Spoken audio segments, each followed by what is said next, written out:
Welcome to Sword Sharpening, a daily scripture reading from Monumental Grace.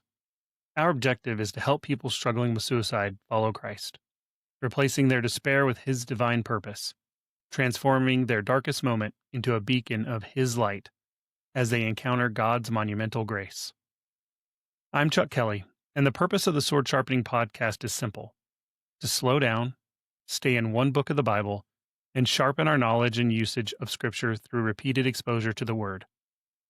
Each day, for 1 month, we read the same book of the Bible together, not to rush through God's Word, check off a list, or complete a Bible in a year plan. We want to know Scripture deeply, faithfully, and accurately. As God's Word is repeated day after day, patterns emerge, doctrine becomes clearer, convictions deepen, and truth settles into the heart. We learn it and know it like never before. The author of Hebrews tells us in chapter 4, verse 12, "For the word of God is living and active and sharper than any two-edged sword."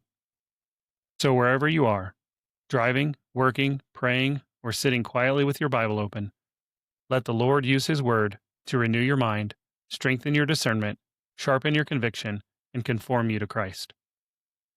As we continue studying the book of Philippians, I wanted to read from the Faith Life Study Bible, which comes free with the Logos Bible software. I think it's even in the free version, so everyone has access to this study Bible. And although I never agree with everything in any study Bible, this one is pretty thorough and has a lot of information in it. But specifically today, I want to read about the location of Philippi. It says, located about 9 miles inland from the northern shore of the Aegean Sea, Philippi became a colony of the Roman Empire in 31 BC. And Roman military veterans were granted land there. Due to the influx of retired soldiers and other colonists, the Macedonian natives and Greek immigrants living at Philippi probably saw a sharp decline in their social and economic status. By the time Paul arrived to preach the gospel, around AD 50, the city's culture and institutions would have been decidedly Roman, with civic power concentrated in the hands of a relatively small number of elites who owned property in the surrounding countryside. These estates and farms would have been served by a large underclass that lived mainly in the city: non-Roman laborers, tradesmen, and service workers. Unlike many cities that Paul visited, Sidon, Antioch, Iconium, Thessalonica, and Ephesus, Philippi does not seem to have had a synagogue.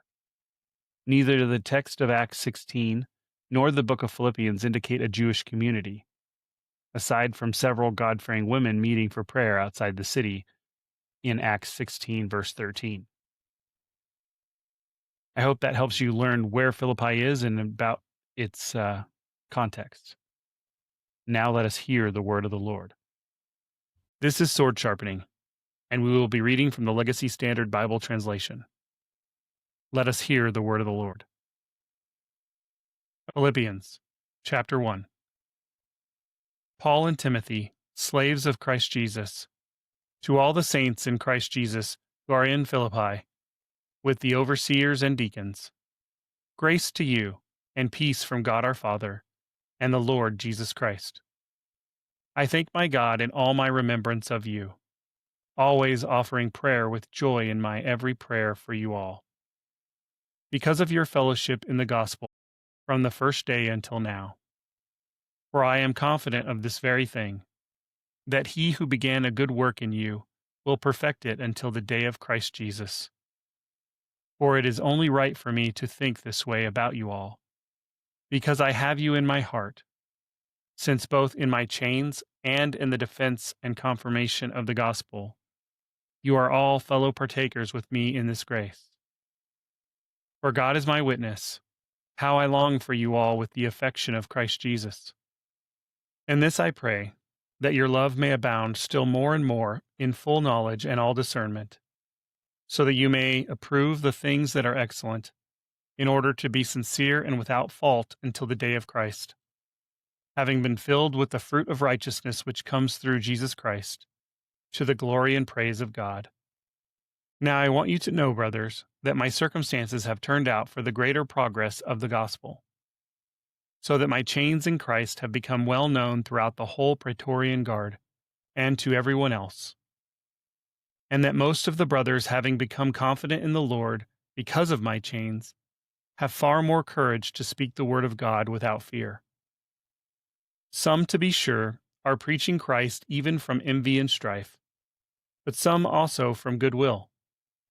The latter do it out of love, knowing that I am appointed for the defense of the gospel.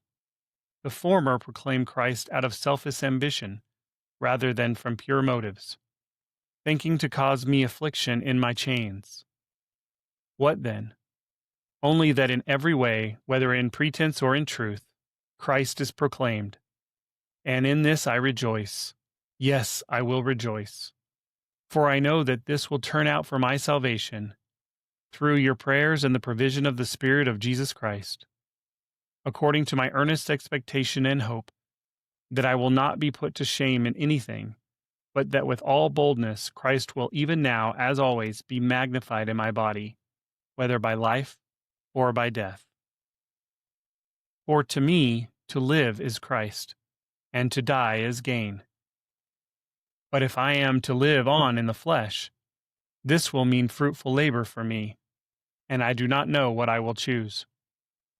But I am hard pressed between the two, having the desire to depart and be with Christ, for that is very much better. Yet to remain on in the flesh is more necessary for your sake. And convinced of this, I know that I will remain and continue with you all, for your progress and joy in the faith, so that your reason for boasting may abound in Christ Jesus in me, through my coming to you again.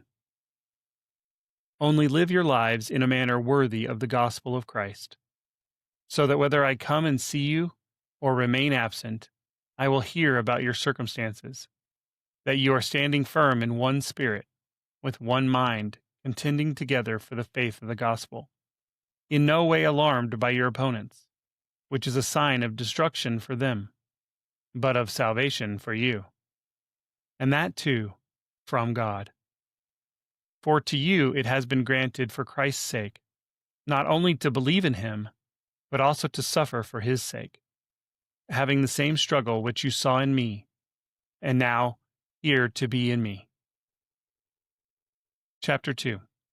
Therefore, if there is any encouragement in Christ, if there is any consolation of love, if there is any fellowship of the Spirit, if any affection and compassion, fulfill my joy, that you think the same way, by maintaining the same love, being united in spirit, thinking on one purpose, doing nothing from selfish ambition or vain glory, but with humility of mind, regarding one another as more important than yourselves, not merely looking out for your own personal interests, but also for the interests of others, having this way of thinking in yourselves which was also in Christ Jesus, who, although existing in the form of God, did not regard equality with God a thing to be grasped, but emptied himself by taking the form of a slave, by being made in the likeness of men.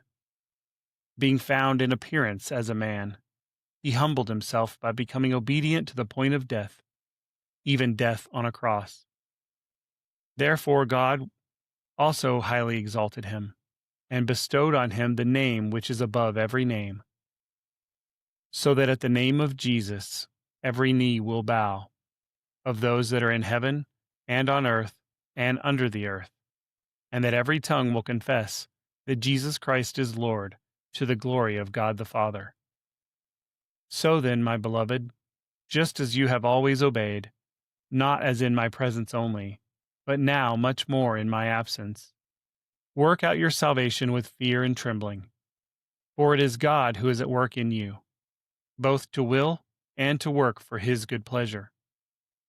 Do all things without grumbling or disputing, so that you will be blameless and innocent, children of God, without blemish, in the midst of a crooked and perverse generation, among whom you shine as lights in the world, holding fast the word of life, so that in the day of Christ I will have reason to boast, because I did not run in vain, nor labor in vain.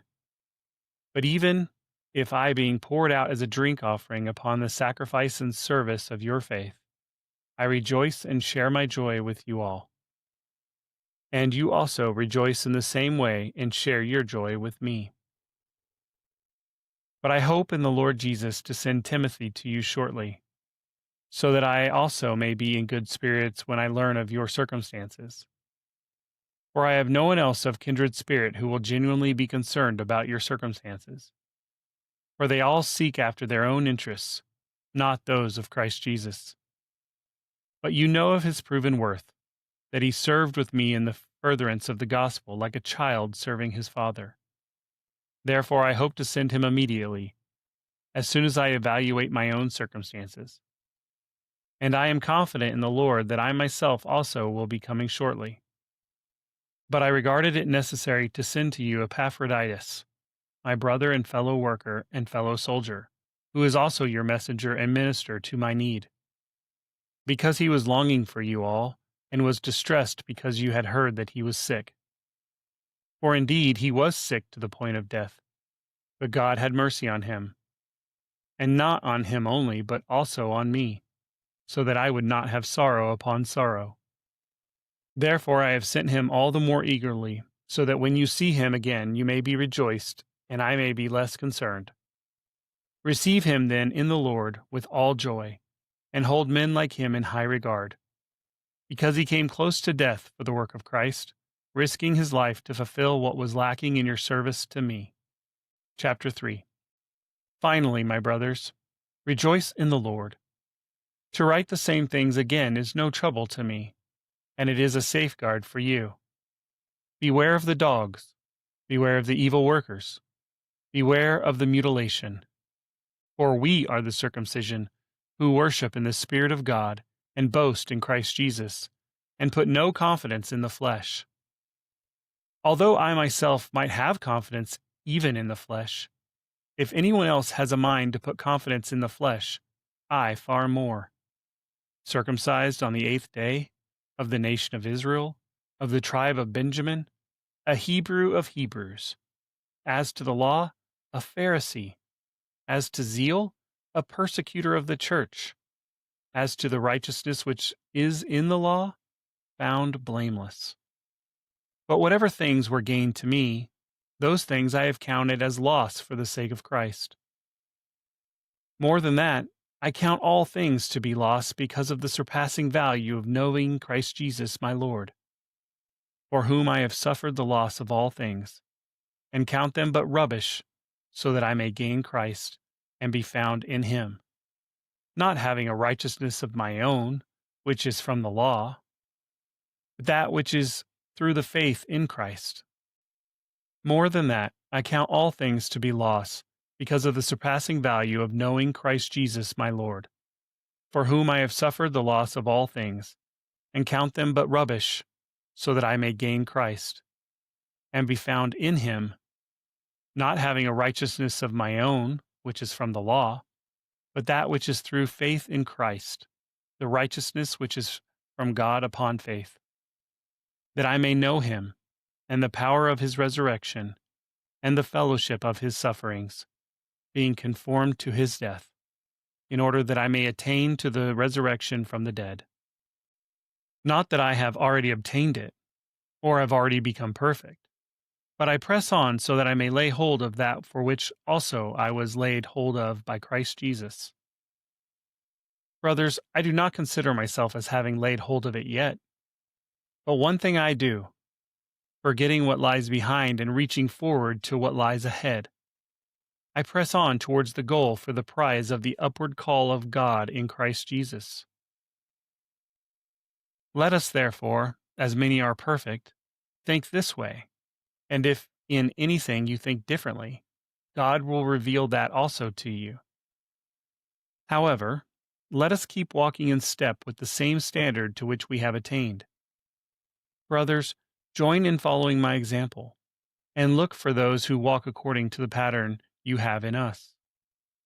For many walk, of whom I have often told you, and now tell you even crying, as enemies of the cross of Christ, whose end is destruction, whose God is their stomach, and glory is in their shame, who set their thoughts on earthly things. For our citizenship is in heaven, from which also we eagerly wait for a Savior, the Lord Jesus Christ, who will transform the body of our humble state into conformity with the body of His glory, by His working through which He is able to even subject all things to Himself. Chapter 4. Therefore, my brothers, loved and longed for, my joy and crown, in this way stand firm in the Lord, my beloved. I urge Euodia and I urge Syntyche to think the same way in the Lord. Indeed, I ask you also, genuine companion, help these women who have contended together alongside of me in the gospel, and also Clement, and the rest of my fellow workers, whose names are in the book of life. Rejoice in the Lord always. Again, I say rejoice. Let your considerate spirit be known to all men. The Lord is near. Be anxious for nothing, but in everything by prayer and petition with thanksgiving, let your requests be made known to God.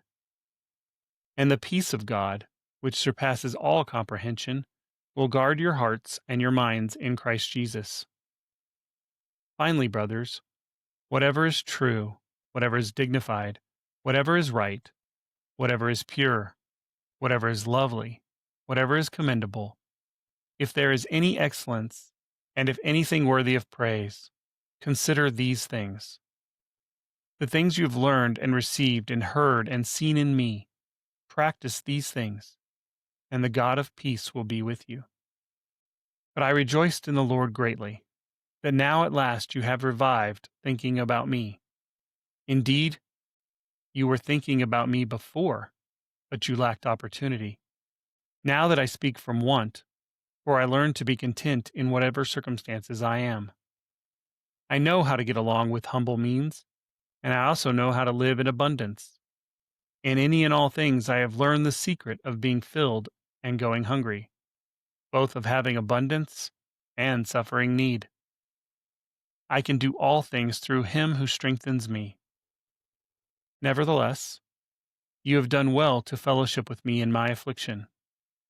And you yourselves also know, Philippians, that at the first preaching of the gospel, after I left Macedonia, no church fellowshipped with me in the matter of giving and receiving but you alone. For even in Thessalonica, you sent a gift more than once for my needs. Not that I seek the gift itself, but I seek the fruit which increases to your account. But I have received everything in full and have an abundance. I have been filled, having received from Epaphroditus what you have sent, a fragrant aroma, an acceptable sacrifice, pleasing to God. And my God will fulfill all your needs according to His riches in glory in Christ Jesus. Now to our God and Father be the glory forever and ever. Amen. Greet every saint in Christ Jesus.